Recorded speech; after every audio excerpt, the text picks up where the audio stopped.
पड़े थे। क्या आप जानते हैं, महाभारत का युद्ध सिर्फ हस्तिनापुर की गद्दी के लिए नहीं हुआ था।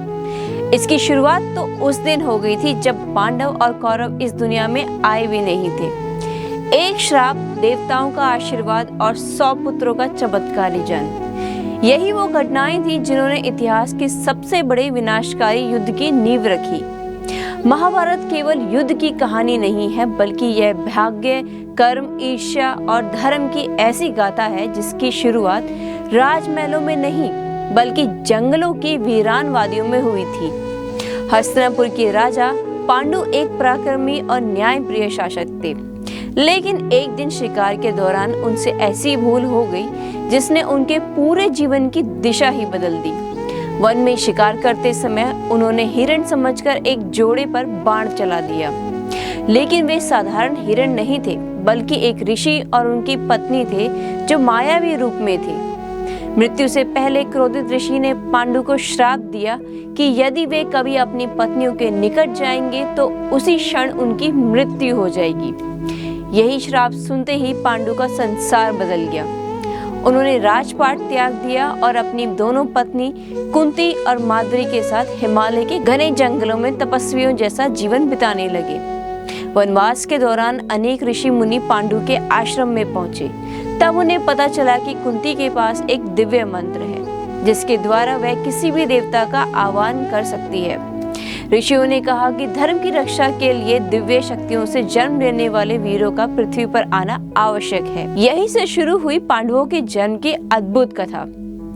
सबसे पहले कुंती ने धर्मराज का आह्वान किया। उनके आशीर्वाद से युधिष्ठिर का जन्म हुआ। बचपन से ही वे सत्य, न्याय और धर्म के प्रतीक थे। ऋषियों ने भविष्यवाणी की कि यह बालक एक दिन महान सम्राट बनेगा। इसके बाद वायुदेव के आशीर्वाद से भीम का जन्म हुआ।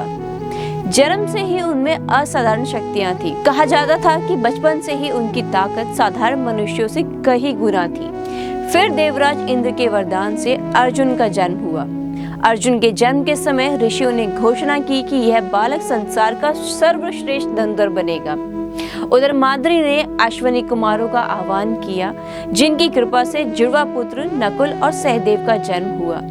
नकुल अपनी सुंदरता और वीरता के लिए प्रसिद्ध हुए, जबकि सहदेव अपनी बुद्धिमत्ता और दूरदर्शिता के लिए जाने गए। अब पांचों पांडव एक ऐसी दिव्य शक्ति बन चुके थे जिसका भविष्य में पूरे आर्यवर्त पर प्रभाव पड़ना तो तय था। दूसरी ओर हस्तिनापुर में धृतराष्ट्र की पत्नी गांधारी भी संतान प्राप्ति के लिए कठिन तपस्या कर रही थी, लेकिन उनका गर्भ असामान्य रूप से लंबे समय तक ठहरा रहा। जब अंततः प्रसव हुआ तो उन्होंने एक मांस पिंड को जन्म दिया। यह देखकर सभी आश्चर्यचकित रह गए। तभी महर्षि व्यास ने उस मांस पिंड को 100 भागों में विभाजित कर घड़ों में सुरक्षित रखने का निर्देश दिया।